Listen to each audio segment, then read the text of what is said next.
Okay, Star Trek by J.J. Abrams. This is probably my first and last movie review. I'm not sure, but I'm doing a review of the movie because I just came from watching it and I just had a great time. I had a blast watching that movie. It could be one of the best movies of this year, next to Transformers, of course, Revenge of the Fallen.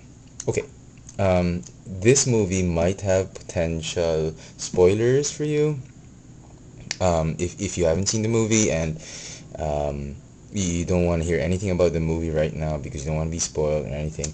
I'm warning you now. Turn off this video. If you're keeping it in the background, just turn it off and go ahead and look at something else. But if you are on the fence about watching the movie, whether you're a Star Trek fan or not, if you're not sure whether you should watch this movie, I enjoin you to just listen for a few minutes on a bit of my opinion and some thoughts I have on the movie, just to help you decide whether you want to watch it or not. Okay, um, this movie is truly amazing. I'm going to start with that. You're not going to fall in love with it because of the special effects and the action and all that. You're going to love this movie for its story and um, for I think I'm not talking about the actors. I'm talking about the characters. The way the characters were developed. You're gonna love this movie. Okay, this is last warning. If you don't want to hear anything about the movie before you watch it, turn it off. Okay, um, you've been warned. This movie is an origin movie, but that has taken on a different path. Uh, it's essentially still exactly the same uh, essence and elements of the Star Trek that we all grew up with, but taken on sort of a different variation. It's what Marvel has been doing with its comic books. It's been like when it kills off a comic book, it comes up with a brand new comic book and starts all over again, just like what they did in Iron Man. After the movie came out, a new Invincible Iron Man comic book came out, which I've been religiously buying, and it's the same Iron Man, Tony Stark, but with different news stories. This movie is what musicians or classical musicians would call a variation of a theme. It's the same melody, but in different themes. Okay, without trying to potentially spoil everything about the movie, uh, this movie brings back Star Trek in what could be one of the best lights that the franchise has been in. And you know, if you're thinking whether, oh, I'm not gonna watch this movie because this movie has been bastardized, it's been perverted, they're gonna change it, they're gonna ruin it for me because I grew up watching this film and they can't change it, they can't touch it, it's immortal, blah blah blah. It's not. It's not gonna do any of that. If not, if it's just going to um, just increase the brilliance that the Star Trek franchise already has, if not add on. Why do I say this? I say this because it's an origin story. You get to see a younger Spock and a younger Kirk and a younger crew of the USS Enterprise, which is obviously seen in the trailer. But you get to see the development of the character, just like what we did in The Dark Knight and in Batman Begins. And the elements, the plot in the story becomes legit because um, because the movie stays true to what Star Trek is. It's as if J.J. Abrams uh, sat down with Gene Roddenberry, an alive Gene Roddenberry, and talked to him about points in the movie, and then went ahead and shot the movie. That's how good this movie is. Okay.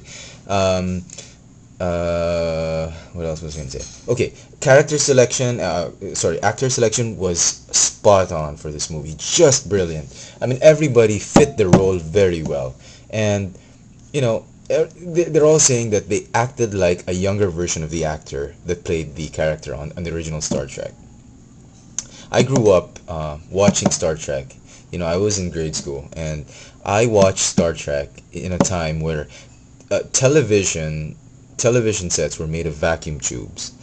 Remote controls did not exist. You had to literally pick up your ass from the couch and go in front of the TV and turn it on and off and change the channel.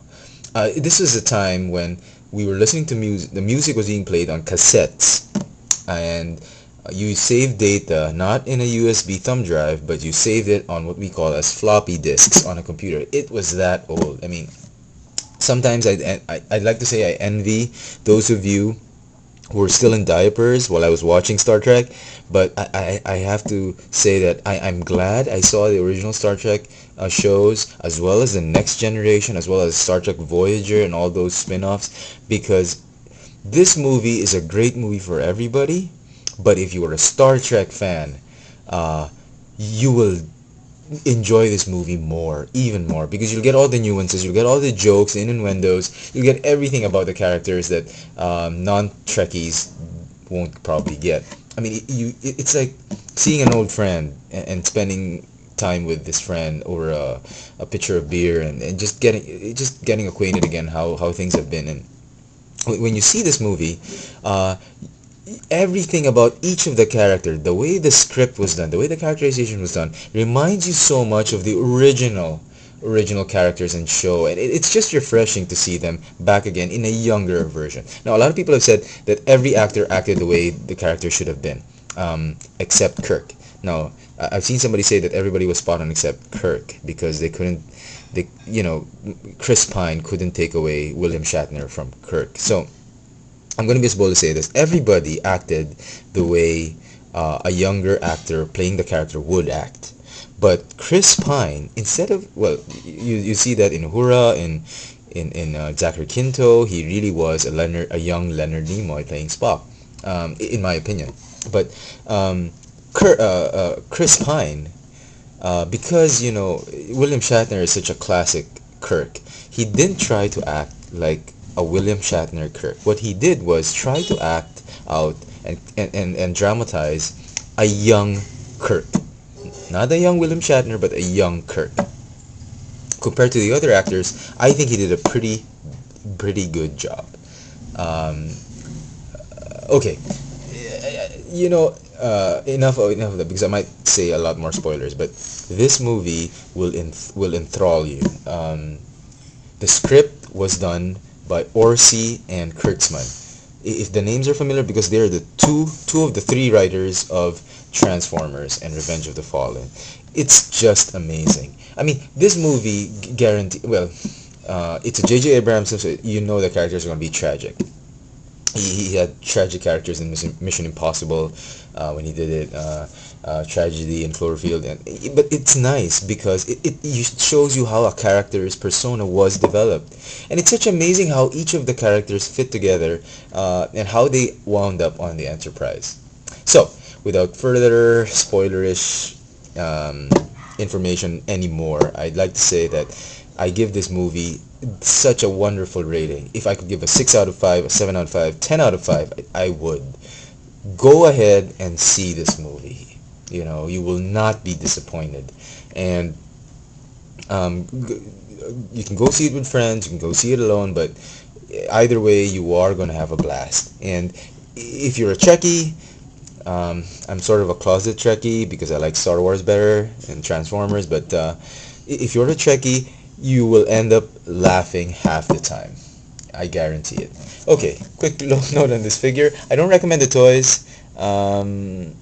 It's done by Playmates, the guys who make Ninja Turtles. They're okay if you want a display piece. If you just want a souvenir from the movie, you can get a few. My best suggestion is you get Uhura and Spock. Those are my two of my favorite characters on that movie, and you will understand why when you watch the movie. This is a 3 3/4 inch Uhura. They got this character spot on, down to the nail polish.